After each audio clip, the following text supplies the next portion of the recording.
지금 이것도 됐고. 자, 오늘은 42장 나갈 차례입니다. 여기 충화장이에요. 충화장. 자, 우리 이게 충화장이라고 하는 것이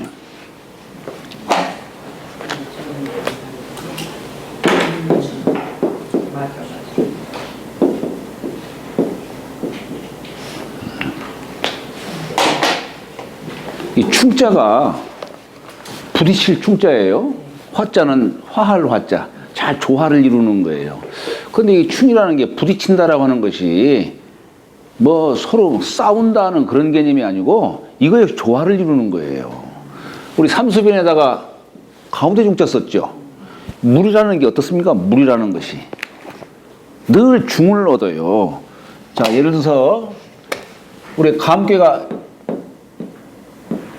주역으로 괴 이름 이게 뭐냐면 물이라고 하는 것은 늘 가운데는 이렇게 이어져 있고 가에는 이어지다가 끊어지다가 이렇게 돼 있는 게 물이에요. 그렇죠? 그러니까 이 물이라고 하는 것은 천도에 가장 잘 부합할 수 있는 것이 물이에요. 그래서 여기 삼수변에다가 가운데 용자 썼죠. 네. 우리 물수자도 요거 세워놓으면은 똑같은 거예요. 네, 똑같은 거예요.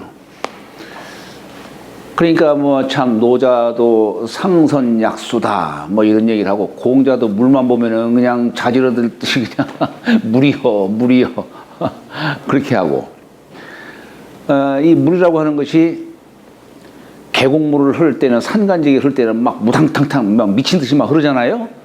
그러다가 상황이 탁 바뀌면 평지를 만나면 언제 그랬느냐는 듯이 또 평온을 또 유지하고 하여튼 천도에 가장 잘 부합할 수 있는 것이 물이다 이런 얘기입니다. 그래서 이 충자는 부딪힐 충자라고는 하지만은 잘 조화를 이루는 그런 뜻이에요. 그럼 사람이 이 충을 얻으려면 이 충 마음을 깨끗이 비워야만 돼요. 비워야만이 천기가 자연스레 깃들어요. 이게 요걸 충이라고 보는 거예요. 사람의 그 마음을 우리 허령이라는 말 써요. 빌허자 신령할 영자. 사람의 마음이 이게 비어 있는 듯한데 뭔가 신령해. 요걸 허령이라는 말 쓰는 거예요. 그리고 그러면 화라고 하는 것은 뭐냐? 잘 남과 조화를 이루는 거예요. 남과. 그러니까 여기서는 뭐냐면은 결국 충화에서 의미하는 바는 뭐냐면 어떻게 하면은 세상과 조화를 이룰 수 있느냐? 세상과 공명이라는 말이 있죠. 공명. 예, 세상과 어떤 공명으로 서로 조화를 이룰 수 있는 그런 뜻을 담은 것이 이게 충화의 뜻이에요. 자, 그런데 우리 중용에 중화라는 말이 있어요. 중화 같은 뜻이에요. 사실은 같은 뜻이에요. 허이노애락지 미발을 위지 중요 발이게 중절을 위지 화다. 이 중화라는 말 이렇게 써요. 허이노애락지 미발이 뭐냐면 마음을 비우는 거예요. 비워야만이 미발이 되는 거예요. 아니 미발인 상태에서 비워지게 되는 거예요. 네? 그런 거예요. 그리고 이것은 거기서 문득 한 생각을 내는데 세상과 조화를 이루는 거예요. 이 화라는 글자는 같은 뜻이에요. 충하든 중하든 같은 뜻이에요. 이걸 우리 이제 도가에서는 충기라는 말도 써요. 충기. 이건 뭐냐면 이건 기운을 잘 다스리는 거예요. 근데 기운을 다스리는데 인위적으로 하는 게 아니에요. 인위적으로는 될 수 있는 게 아니에요. 네. 그래야만이 이 사람 몸에서도 기혈이 잘 순환이 되는 겁니다. 의도적으로 해서 돌리는 것은 그건 자칫 착각 속에서 얻어지는 것들이에요. 이것은 사람이 생각이 막 집착이 되고 지나치게 인위적으로 막 하다 보면 때로는 그 도는 것처럼 느낄지는 모르지만 그건 아닌 거예요. 그건. 자, 여기 그래서 충화, 충기 이런 표현들이 옛날 의서에서도 황제내경이라든가 그런 데에서도 어떻게 하면 건강하게 살 수 있느냐 이렇게 해야 된다 얘기를 합니다. 이건 뭐냐면 요 자리는 사람이 마음을 비워야만이 되는 자리예요. 그래야 이 몸 안에 기가 순하게 잘 유통이 되는 겁니다. 힘을 들여서는 안 되는 거예요. 자, 여기에 도생일이요, 도생일이요, 일생이요, 일생이요, 이생삼이요, 삼생만물이라. 자, 어떻게 요거 이해가 되시겠어요? 도생일이요 했어요. 도에서 일이 생한다. 우리 지난번에 득일장 하늘도 하나를 얻어서 맑아지고 땅도 하나를 얻어서 편안해지고 사람도 하나를 얻어서 신령해진다 했어요. 네. 사람도 정신일도를 하면은 신령해져요. 볼 수 없는 걸 볼 수 있고 신통력도 생기고 다 신령해져요. 그러니까 여기에서 도생일이라고 하는 것이 이게 뭐냐면 이 천지가 창조된 것도 결국 천지가 창조된 것도 우리가 혼돈 속에서 천지가 창조되잖아요. 이 혼돈의 경지 요걸 도라고 보는 겁니다. 이걸 도라고 보는 거예요. 요것을 태극이다, 무국이다 이런 표현도 쓰는 거예요. 예, 그러니까 그 혼돈의 경지는 뭐냐면 이것저것 생각함도 없는 경지. 너와 나 구분하지 않고 청탁을 구분하지 않고 예? 이렇게 상하를 구분하지 않고 그냥 생각함도 없고 자구이함도 없는 그 경지. 이걸 혼돈이라고 하는 거예요. 여기에서 이 천지도 그런 어떤 혼돈 상태에서 천지가 창조되고 팽창이 되고 이렇게 나간다 이런 얘기예요. 마찬가지로 사람도 생각함도 없고 하고자 하는 자구이함도 없는 이 속에서 거기서 문득 한 생각을 탁 떠올렸을 적에 실상을 볼 수 있고 그렇다 이런 얘기. 볼 수 없는 걸 볼 수 있다는 얘기예요. 여기 도생일이라는 게 바로 그겁니다. 도에서 하나가 생긴다. 하늘도. 그래서 하늘도 천지가 창조되는데 천지 만물이 창조되죠. 하나에서 천지 만물이 창조돼요. 그런데 하늘도 하나를 얻어서 맑아지고 땅도 하나를 얻어서 편안해지고 사람도 하나를 얻어서 신령해진다. 이거 얘기하는 겁니다. 그래서 도생일이요라고 한 것이고, 자, 그러면은 하나가 있게 되면 반드시 짝이리는 또 하나가 있다는 얘기예요. 짝이리는 또 하나. 그래서 일생이다 이게요. 그러니까 이게 바로 태극에서 음양을 얘기하게 되는 겁니다. 태극에서 음양.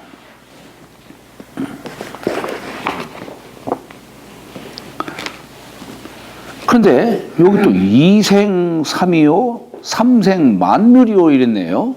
이생 삼이요 삼생 만물이더라. 이에서 삼이 생한다 했어요. 이에서 삼이 생한다. 천지 이제 하늘이 있게 되면은 또 이제 땅도 있게 되는 것이고 여기 일생이겠죠, 그죠? 그러면은 천지 사이에 만물이 생겨요. 요걸 이제 삼이라고 하는데 그러면 삼생만물은 또 뭡니까 그러면? 아니 삼이 만물이라고 한다면 삼생만물은 뭐냐는 얘기예요.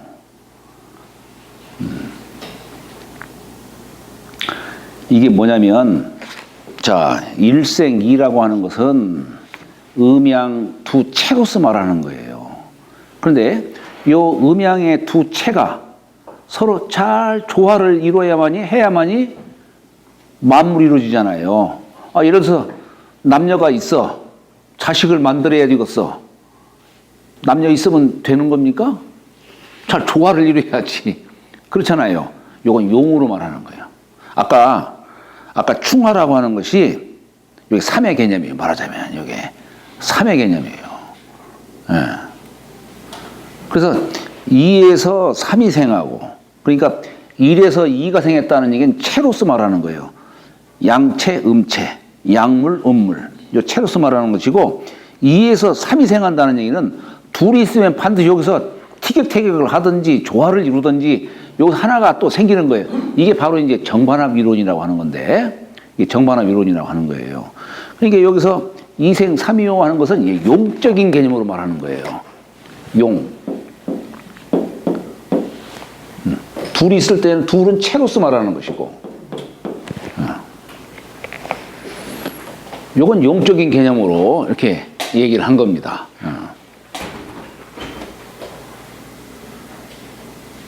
그러니까 여기에 의해서 이제 만물이 생한다 이렇게 얘기를 하는 거예요. 만물이 생한다.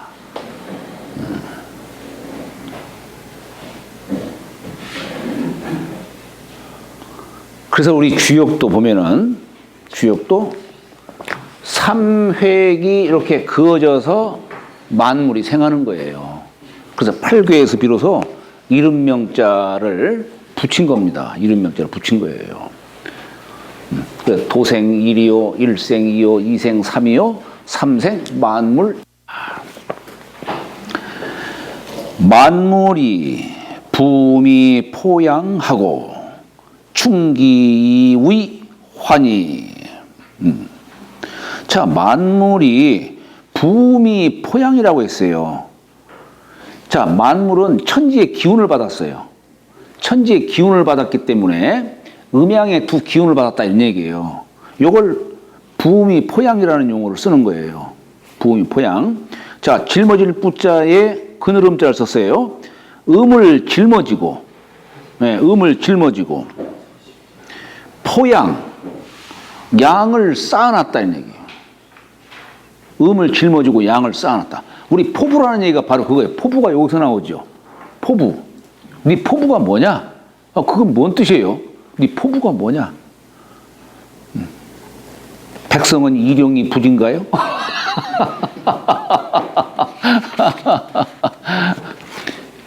부자는 짊어진 거고 포는 감싸 안고 있는 거예요. 감싸 안고 있는 거예요. 그러면은 이 포라는 건 뭐냐? 내가 천명으로부터 천지의 두 기운으로서 말하자면 아버지 어머니로부터 이 몸이 형성된 거 아니에요. 그 기운을 받은 거 아니에요. 말하자면 품기, 품명, 그 명을 받았다. 기를 받았다. 요걸 부의미로 얘기를 할 수 있는 거예요. 그러면서 안으로 감췄다는 얘기는 어떤 생각하는 세상을 향한 어떻게 살아가고자 하는 그런 마음, 가슴으로 이렇게 생각하는 그런 뜻으로 얘기를 할 수가 있는 거예요. 그런 뜻으로.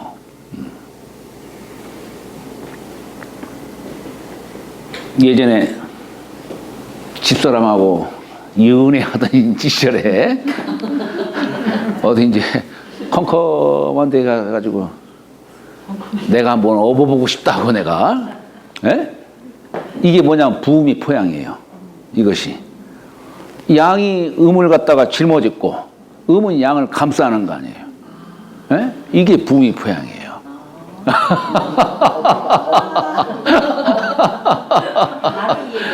여기서 만물이 생기는 거예요. 여기서 만물이 생기는 거예요. 집사람은 뭔 뜻인지 모르고.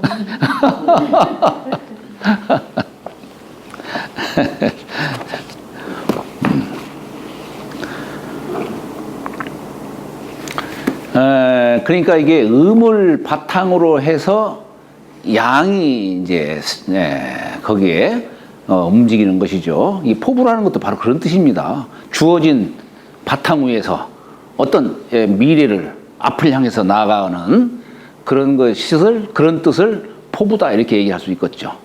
그런 뜻을. 네.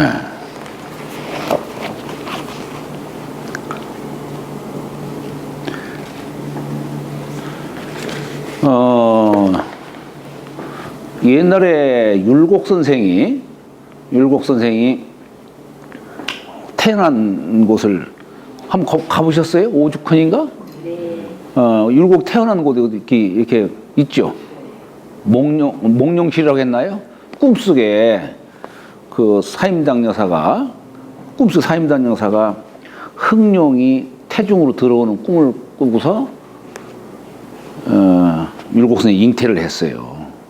그래서 율곡 선생이 어릴 적 이름이 뭐냐면 혈룡이라 혈룡. 근데 그 혈룡이 우리 주역에 혈룡 제전인이 이견대인이라고 하는 그 혈룡. 예. 이거 아니고 그냥 이렇게 쓰는 겁니다. 용.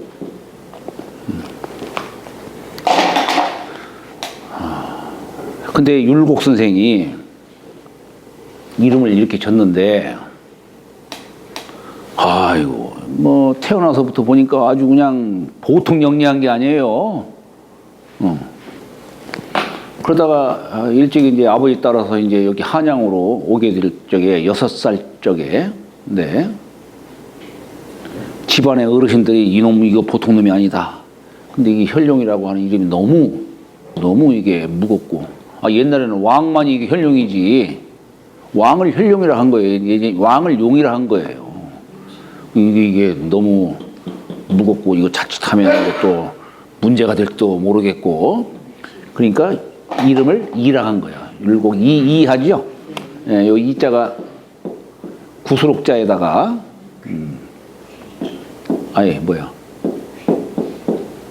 귀자를 쓴 거예요. 이게 이제 귀걸이의 뜻도 되고, 귀걸이는 귀인을 상징하는 것이기도 하고, 또 요 기가, 요 이자가 햇물이, 태양이 있으면 태양에 햇물이 있죠? 예. 그게 뭐냐면, 천자를 보필하는, 왕을 보필하는 신하의 그 뜻을 담고 있는 거예요, 이게. 그래서 이름을 그렇게 진 겁니다. 용이라고 잘못했다가는 요놈 봐라, 요 역적 아니야, 이거? 그렇게 생각할 수도 있을 거 아니에요. 그래서 6살 때 바꿨다고 그래요. 6살 때. 그러니까 이게 참, 요즘에도, 사람이 어디 출신이냐, 어디서 태어났느냐. 우리가 인걸은 지령이라는 말도 있잖아요. 사람의 신령함이라고 하는 것은 참, 거린이 뛰어남이라는 것은 그 땅에 신령한 기운을 받고 태어난다는 얘기예요. 인걸은 지령이다 이런 말 써요. 사람은 그 땅의 신령한 기운을 받고 태어난다 이런 의미입니다.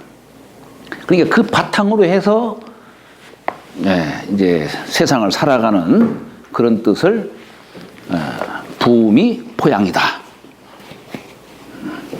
그런데 요거 이제 음양이에요. 부음이 포양하고 충기 이우의 화다 얘기예요. 충기는 뭡니까? 너와 내가 서로 부딪히는 거예요. 근데 그게 조화를 이루는 거예요. 충기로서 조화를 삼는다 이런 얘기입니다. 충기로서 조화를 삼는다. 그러면은 자 예를 들어서 이 조화를 이루는 것은 어떻게 조화를 이룹니까? 너와 나 둘이 있다 해서 무조건 조화가 되나요? 안 되는 거예요. 너도 강하게 나가고 나도 강하게 나가면은 절대 조화가 안 되지. 그렇잖아요. 여기서 말하는 조화는 내가 유약함을 바탕으로 이루어지는 거예요. 유약하다는 얘기는 상대방이 막 강하게 나가면 못 들은 척하고 탁 이렇게 아까 말씀을 하시던데 그것도 한 가지 방법이에요. 그것도 그게 세상을 또한 포용하는 거예요. 그러니까 강함으로 세상을 포용할 수 있는 게 아니라 유약함으로 조화를 이루고 유약함으로써 세상과 함께 할 수가 있는 겁니다. 아까 충화를 얘기할 적에 이 충은 비우는 뜻으로 해서 비우는 데서 이 충이 나오는 것이고 화는 유약함 속에서 나오는 거예요. 유약함 속에서. 네, 그런 뜻이에요. 요즘 사람들은 자기 권리 표명하지 않으면 손해보는 것 같고 강하게 나가지 않으면 꼭 뭔가 뒤처지는 것 같고 여기는 정반대로 나가고 있죠. 지금 정반대로. 자, 인지소가 사람이 싫어하는 바가 유고과 불곡이로되 오직 고과 고는 외로울 고 과는 적을 과 그리고 불곡은 이 곡자가 곡식곡자지요. 그러니까 곡식이라고 하는 요 곡이라고 하면 선하다, 착하다 이런 뜻인데 그러니까 불곡은 선하지를 못하다. 이렇게 얘기를 하는 거예요. 그런데 여기 고과 불곡이라고 하는 것은 예를 들어서 누구나 다 부모 형제가 없으면은 부모가 없으면 고아라 하는 것이고 덕이 없으면은 과라고 하는 것이고 그다음에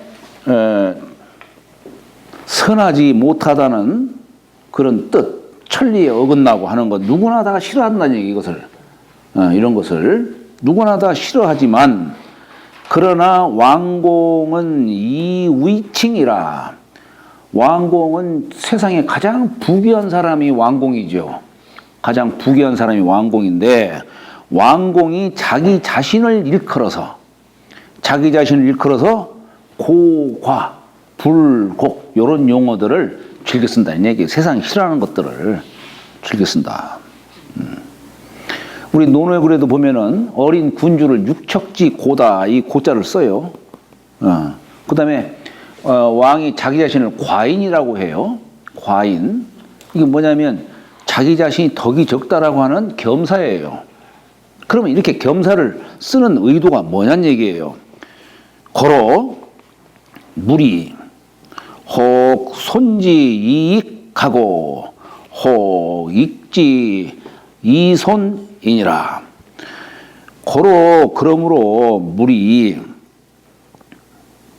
혹 손지 이익하고 혹 더는데 이게 결국 덜어지는 게 아니라 채워지는 바탕이 되더라 이런 얘기예요. 손이 이게 바탕이 되더라 이런 얘기예요. 예를 들어서 사람이 덜어야 할 것들 중에 가장 대표적인 게 뭐냐면 징분진력이에요. 썩내는 거. 그렇죠? 그 다음에 욕심 부리는 거.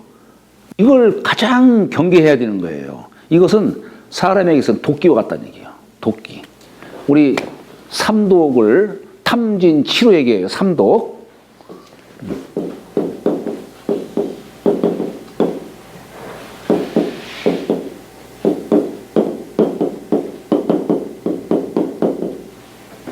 탐내는 거. 이게 욕심 탐욕이죠. 지는 썩내는 거예요. 치는 어리석음. 이것도 독이에요. 어리석음도. 어리석으니까 별짓 다 하는 거예요. 그냥. 모르니까. 그런데 이 중에서도 가장 정말로 취하지 말아야 할 것, 덜어내야 할 것이 뭐냐면 탐욕을 부리는 것과 썩내는 것을 주역에 우리 여기 산택 손교에 가면은 징분진력이라고 그런 표현을 쓴 곳이 있어요. 버려야 할 것 중에 덜어야 할 것 중에 가장 그것이 이것을 덜게 되면은 이게 바탕이 된다 이 얘기예요. 그래서 이게 손지 익하고 하는 얘기가 바로 그거예요. 그리고 또 익이라는 게 뭐예요? 남의 걸 내 걸 자꾸 익하고 이렇게 하다 보면 결국 그것이 또 손이 되잖아요. 그러니까 이게 손과 익은 서로를 깔아주는 역할을 하는 거예요. 그러니까 지혜로운 사람은 더는 걸 생각할 줄 알아야지. 그러니까 지나친 것. 부족한데도 덜어주는 것은 그건 아름다움을 훔치는 사람이에요. 부족한 사람은 익해야 되는 것이죠. 그죠? 근데 내가 부족함도 없는데 더 이익하려고 한다? 요건 손해 바탕이 되는 거예요. 이것은. 부족한데도 덜어준다? 요건 아름다움을 훔치는 사람이라고 하는 거예요. 내가 돈도 없는데도 불구하고 남 돈 줘주고 남 도와주고 이러는 사람은 이건 아름다움을 훔치는 사람이라고 하는 거예요. 정직한 사람이 아니다 이런 얘기예요. 그런 사람은. 자, 그러니 인지 소교를 남들이 가르치는 바를 손이 곧 이익이 되고 이익이 곧 손이 되는구나. 에? 이게 참 우리 성인께서 전하신 불변의 가르침이로구나. 남들이 가르치는 바를 아역 교지하니 나 또한 그들을 가르치니 이를 가르치니 강량자 강할 깡자의 이 양자가 들보량자예요. 들보량. 들보는 강해야 되지요. 들보가 부러지면 안 되죠. 이거 들보가 다리량자도 돼요.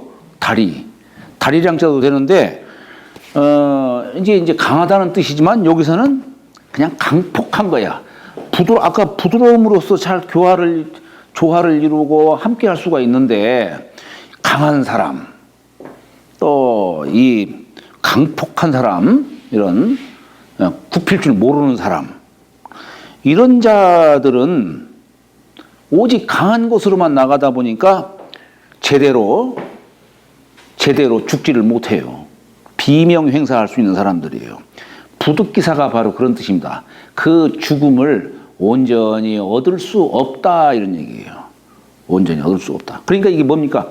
도라고 하는 것은 부드러움 속에 있다. 그 얘기하는 거예요. 강한 데 있는 게 아니라 부드러움 속에 있다. 그러니 오장 이우이 교부하노라. 나는 장차 써이자 하우이자는 무엇으로서 무엇을 삼는다 이런 얘기예요. 생각한다라는 말도 됩니다. 여기 하우이자가 써이자와 함께 쓰이게 되면은 뭐라고 생각한다 이렇게도 해석할 수가 있어요. 그러면 이게 교부는 뭐냐? 부자는 애비부자죠. 애비는 우리 가족들 중에 가장 어른이고 맨 처음 시작하는 뜻도 되고 으뜸의 뜻도 되죠. 그러니까 이 교부라는 말은 한 두 가지로 이렇게 생각할 수도 있어요. 가르침의 시작이다 이렇게 얘기할 수도 있고 가르치는 것 중에 이게 으뜸이다 이 얘기예요. 부드러움을 가르치고 잘 조화를 이루는 법을 가르치고 세상과 살아가는데 서로 공명으로서 충기로서 조화로서 이렇게 살아가는 것을 가르침의 으뜸으로 삼다 이런 얘기예요. 잠시 쉬었다가 하시죠.